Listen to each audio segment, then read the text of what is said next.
कमर और सितारा ने बड़ों की गुफ्तगू सुन रखी थी, तभी वो आपस में एक दूसरे को पसंदीदगी से देखने लगे थे, क्योंकि बड़े हर वक्त कहते रहते थे, हम इन दोनों का ब्याह करेंगे। मेरा भाई इसी सबब हर वक्त मामू के घर दौड़ा जाता था। एक ही मोहल्ले में हमारे मकान थे। सितारा बहुत अच्छी और सादा तबीयत लड़की थी। वो मुझसे भी प्यार करती थी। जब हमारे घर आती अम्मी के गले लग जाती। अम्मी तो इस पर वारिस सदके होती, इसे देख देख कर जीती। आखिर वो इनके प्यारे भाई की बेटी थी। हमारे घर के बराबर में एक खाली प्लाट पड़ा हुआ था। मामू ने वो खरीद लिया और इस पर कोठी की तामीर शुरू कर दी। तामीर में सहूलियत की खातिर मामू ने अपना सारा सामान हमारे घर में रखा और ये सब हमारे घर रहने लगे। उन्होंने पुराना घर फरोख्त कर दिया। सितारा हमारे साथ रहने लगी। हमारी तो ईद हो गई। अब हम तीनों हर वक्त बातें करते रहते, खेलते, साथ पढ़ते, साथ खाते। वो दिन इतने अच्छे गुजरे कि मैं इनको उम्र भर नहीं भुला सकती। 6 माह मामू हमारे घर पर रहे। जब इनका घर बन गया तो वो अपने मकान में शिफ्ट हो गए। ये मकान मामू जान के लिए बाइस से बरकत हुआ कि इनका कारोबार दिन दुगनी रात चुगनी तरक्की करने लगा और वो करोड़पति हो गए। अब इनके कारोबार की वसअत बैरून मुल्क तक हो गई थी। वो भी अमेरिका, कभी बरतानिया, कभी जापान और मलेशिया आने जाने लगे। जब खाला ने इनके ये ठाट बाट देखे तो इनके दिल में ख्याल आया कि क्यों ना मैं अपने बेटे को सितारा से ब्याह दूं। लाखों में खेलेगा और बैरून मुल्क अय्याशी करेगा। बदकिस्मती से इन्हीं दिनों अम्मी को बुखार हुआ और वो आनन फानन अपने खालिक हकीकी से जा मिली।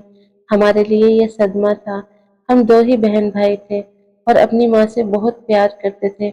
कमर तो माँ की वफात के सदमे से बुझ कर रह गया। इसकी आंखों की चमक और चेहरे की रौनक ही गायब हो गई। हर वक्त मेरे पास बैठा माँ की बातें किया करता।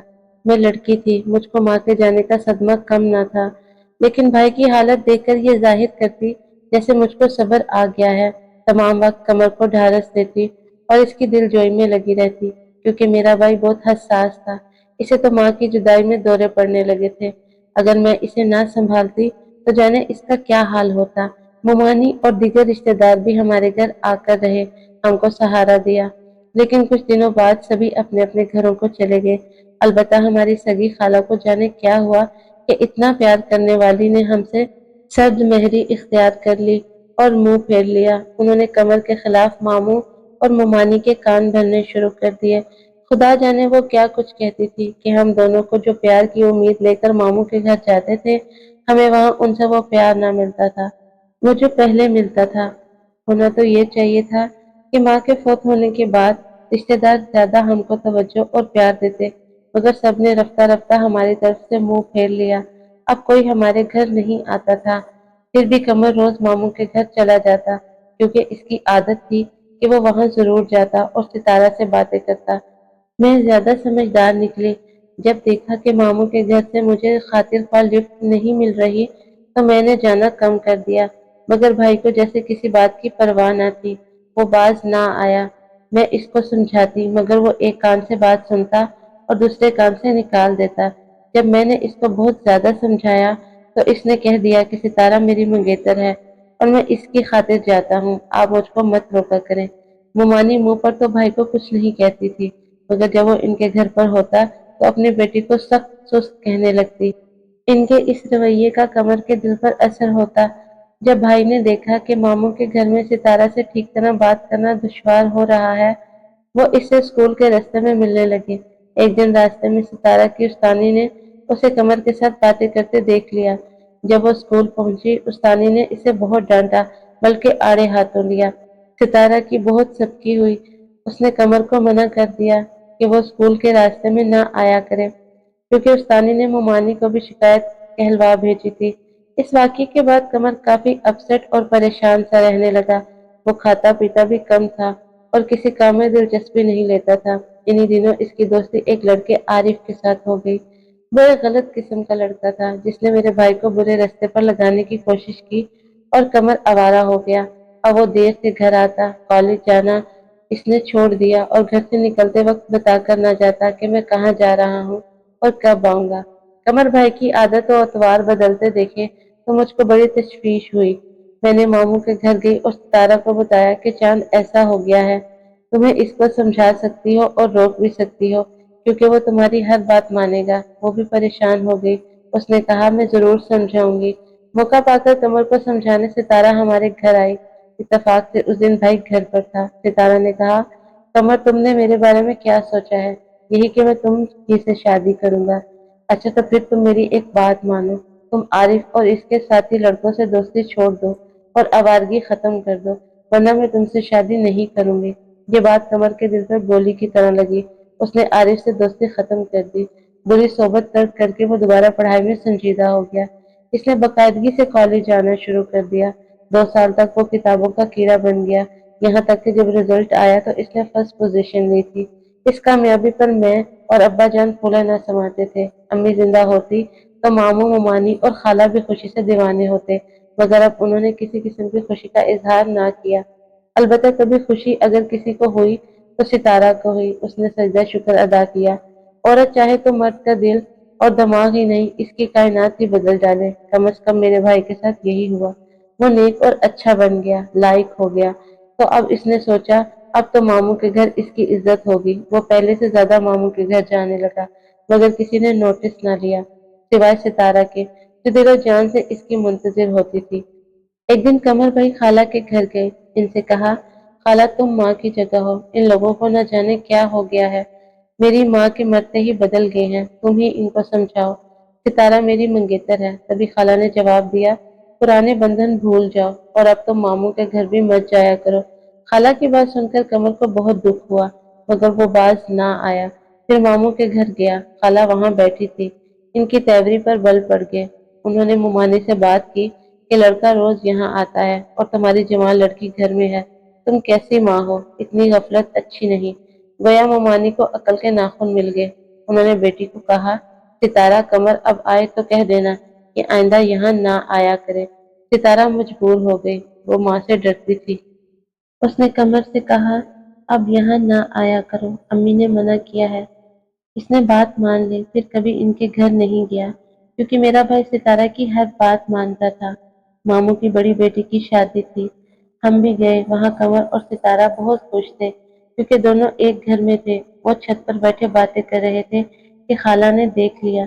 नीचे आकर मुमानी की आगे खूब बढ़ा चढ़ा कर बात की, और यहाँ से कमर और सितारा के दरमियान जुदाई की इब्तिदा हो गई, जिसमें इनकी और हम सब की खुशियां गर्क हो गई। उस रोज तो दोनों चुप हो गए, डांट खाकर सिर झुका लिया। शादी के दूसरे दिन जब दुल्हन रुखसत हो गई और मेहमान रुखसत हो रहे थे और वो किचन में खाना गर्म कर रही थी, तो कमर वहां आ गया। उसे भूख लग रही थी। उसने सितारा से खाना मांगा। कहने लगा, खाना तो गर्म कर दो, भूख लगी है। कल सुबह तो हम चले जाएंगे। अभी वो ये बातें कर रहे थे कि बिजली चली गई। उन्होंने मौका गनीमत जाना। अंधेरा होते ही शोर मचाने और गालियां देने लगी कि बेशरम, बेगैरत, किसी की इज्जत का पास नहीं, किसी का ख्याल नहीं। बस उन्होंने ऐसा शोर मचाया जैसे खुदा जाने क्या गलत बात देख ली हो। हालांकि मैं भी उनके पीछे खड़ी थी और देख रही थी कि कमर किचन के दरवाजे से बाहर खड़ा सितारा से बातें कर रहा था, जबकि वो किचन के अंदर खाना गर्म कर रही थी। हालांकि शोर करने से मुमानी मोमबत्ती हाथ में पकड़े बावर्ची खाने की तरफ गई। कमर बेचारा घबरा कर इधर से चला तो मुमानी परेशान हो गई। खुदा जाने क्या हुआ है। मामू भी शोर सुनकर बैठक से सहन में आ गए। मेहमान भी सब चौकन्ने हो गए कि क्या मसला हो गया है। फिर तो जो किसी के जी में आई कहा। मेहमानों में मामू की बेइज्जती हो गई। खाला के शोर करने की वजह से हर एक पूछ रहा था, क्या हुआ, क्यों चिल्ला रही हो? और खाला कह रही थी, हमसे क्या पूछते हो, इस बेगैरत बेशर्म कमर से पूछो। खाला ने ऐसा जाल बुनकर डाला कि कमर और सितारा इसमें फंसकर बेमौत मर गए। मामू ने दोनों को पीट डाला। उन्होंने ये भी न सोचा कि क्या हुआ है। बहुत बेइज्जत होकर मैं और कमर भी मामू के घर से निकले। अब्बाजान बीमार थे। वो तो शादी पर बाहर से होकर चले गए थे। सारे रिश्तेदारों को पता चल गया। हम मामू खाला की वजह से किसी को मुंह दिखाने के काबिल न रहे थे। खाला का वार ओछा था, मगर कामयाब रहा। मामू ने खाला से कहा कि वो नाहिजात तो दफा हुआ, तुम ही अपने बेटे के लिए सितारा का रिश्ता ले लो। सारी बरादरी में बदनामी तो हो चुकी है। खाला की पांचों उंगलियां घी में थी, भला वो क्यों ना खुश होती। इनके तो वारे नियारे हो गए थे। एक दिन सितारा मुझे बाजार में मिली, बहुत रोई। حالانکہ ہم بازار میں ملے تھے۔ میں نے اس کو چپ کرایا، اس کے ساتھ نوکرانی تھی اور ڈرائیور تھا۔ مجھے ڈر تھا یہ لوگ جا کر پھر کوئی بات ممانی کو نہ کہہ دیں۔ ماموں اس کے بعد بیرون ملک چلے گئے۔ ہمارا تو ممکن طور پر ان کے گھر آنا جانا ختم ہو گیا۔ فون پر چوری چھپے میں اور ستارہ بات کر لیتے تھے۔ اس بات کا بھی ممانی کو پتہ چل گیا۔ بیٹی کو خوب برا بھلا کہا، ابا کو بلا کر میری شکایت کی۔ وہ گھر آئے تو بہت غصے میں تھے۔ انہوں نے کمر کو مارا۔ بس اس روز سے میرے بھائی کا دماغ پلٹ گیا۔ اس نے خودکشی کی کوشش کی مگر ڈاکٹروں کی کوشش سے بچ گیا۔ کمر کی جان تو بچی مگر وہ آوارہ اور چڑچڑے مزاج کا ہو گیا۔ اب وہ گھر میں ہم سے کم بات کرتا، آوارہ گھومتا رہتا۔ ابا کا وہی واحد سہارا تھا۔ ان کو اس سے بڑی امیدیں وابستہ تھی۔ وہ اسے اپنا کاروبار سونپنا چاہتے تھے۔ دکھ سے ان کی صحت متاثر ہو گئی۔ پہلے تو سب ایک ہوتے تھے، ایک خاندان کی طرح رہتے تھے۔ اب یہ حال ہوا کہ ماموں ہم کو دیکھنے کی روادار نہ تھے۔ خالہ خالو ماموں سب ایک ہو گئے۔ میں اور ابا جان ہی بس اکیلے رہ گئے۔ کمر کا کیا تھا، وہ تو اپنا رہا اور نہ کسی اور کا۔ نشہ کرنے لگا۔ نشے نے اس کے اعصاب کو متاثر کیا۔ آج میرا چاند سا بھائی کمر کہاں ہے؟ کچھ پتہ نہیں۔ ایک دن گھر آیا تھا، ابو سے پیسے مانگے، انہوں نے اسے ڈانٹ دیا۔ کمر کو ابا کی ڈانٹ نے فنا کر کے رکھ دیا۔ اس کو ان کے پیار پر بھروسہ تھا۔ وہ سمجھتا تھا ساری دنیا مجھ سے نفرت کر سکتی ہے مگر میرا باپ مجھ سے پیار کرتا ہے۔ وہ باپ کی دھتکار نہ سہ سکا۔ نیم پاگل تو تھا، پورا پاگل ہو گیا۔ گھر سے نکلا خدا جانے کدھر چلا گیا۔ اس کے بعد ابا جان کی جو حالت ہوئی بیان نہیں کر سکتی۔ وہ بھی بیٹے کی تلاش میں جیسے پاگل سے ہو گئے۔ کہاں کہاں نہیں انہوں نے اسے ڈھونڈا، کتنا نہیں پکارا مگر ان کی کوئی صدا اس تک نہ پہنچ سکی۔ وہ کہیں نہ ملا اور نہ خود لوٹ کر آیا۔ اس واقعے کو 18 برس گزر چکے ہیں۔ اس کے 4 سال بعد کسی نے اس کو ایک درویش کے روپ میں کسی مزار پر دیکھا تھا۔ اس کے بعد بھی کوئی خبر نہ لی۔ ابا جب تک زندہ رہے ان کی نگاہیں دروازے پر رہتی تھی۔ بیٹے کی خاطر وہ دن رات گھر کا دروازہ کھلا ہی رکھتے تھے کہ شاید کس دن کمر آ جائے۔ ابا کمر کے جانے کے بعد کاروبار پر توجہ نہ دے سکے اور کاروبار بیٹھتا گیا۔ اپنی زندگی کے آخری دنوں میں وہ بہت ہی دکھی رہتے تھے۔ مجھ سے ان کا دکھ دیکھا نہیں جاتا تھا۔ میں اپنے اکلوتے بھائی کی جدائی سے پریشان تھی۔ اوپر سے والد کی حالت اور بیماری کا بوجھ میں نے کیسے برداشت کیا؟ بس وہ بھی قیامت کے دن تھے۔ بالآخر وہ مجھ کو اس بڑی دنیا میں تنہا چھوڑ کر چلے گئے۔ ہمارے گھر کو تالا لگ گیا۔ پھپھو اور چاچو جو دوسرے شہر میں رہتے تھے مجھے آ کر اپنے ساتھ لے گئے۔ سال بعد پھپھو کے بیٹے سے میری شادی ہو گئی۔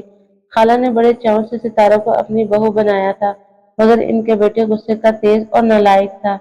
اس کی بیوی کے ساتھ ایک دن نہ بنی، نتیجہ طلاق کی صورت میں نکلا۔ اسی وجہ سے خالہ اور ماموں میں بھی جدائی ہو گئی۔ ماموں کی دولت خالہ کی کسی کام نہ آئی۔ آج تو میں اپنے گھر خوش ہوں مگر ستارہ برباد ہے اور کمر میرا چاند سا بھائی خدا جانے کہاں ہے اور کس حال میں ہے۔ میری آنکھیں اپنے پیارے بھائی کی دید کو ترس گئی ہیں۔